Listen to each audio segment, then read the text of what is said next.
I like to call myself a visual artist. I think that's a kind of broad term for combining different mediums and using it. So I'd say principally I do a lot of photography. I do a lot of portrait photography and photography that I pose to mean things, but I also combine it with words and writing, because a lot of times I'll dream up an idea about what I want to take a picture of, and then it'll be based on something that I've been reading in the Bible or been reading in books or seeing things online about.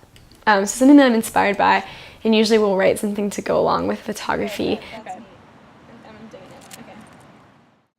Drawn to portraits because I think people are really fascinating, and behind each person is a way that we tick. Everybody ticks a certain way, and something about me is that I love to watch people and figure out what's going on through their minds, and not just what motivates them, but intimately inside of us, what drives us, what makes us afraid, what do we love, those kind of things. And I think that's ultimately, as humans, what draws us together. And so I love to know those things about people, because that makes a person, And I think photography, while portrait photography is this opportunity to get to look at somebody for who they are, without presuppositions, without who we imagine them to be ourselves, and it clears a space for the person in front of the lens to be able to tell their own story about who they are and put forth their personality and who they are at the deep core of them.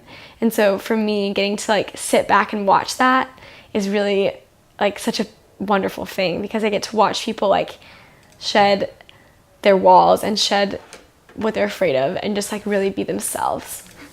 That's a funny picture. My identity really is as a creator.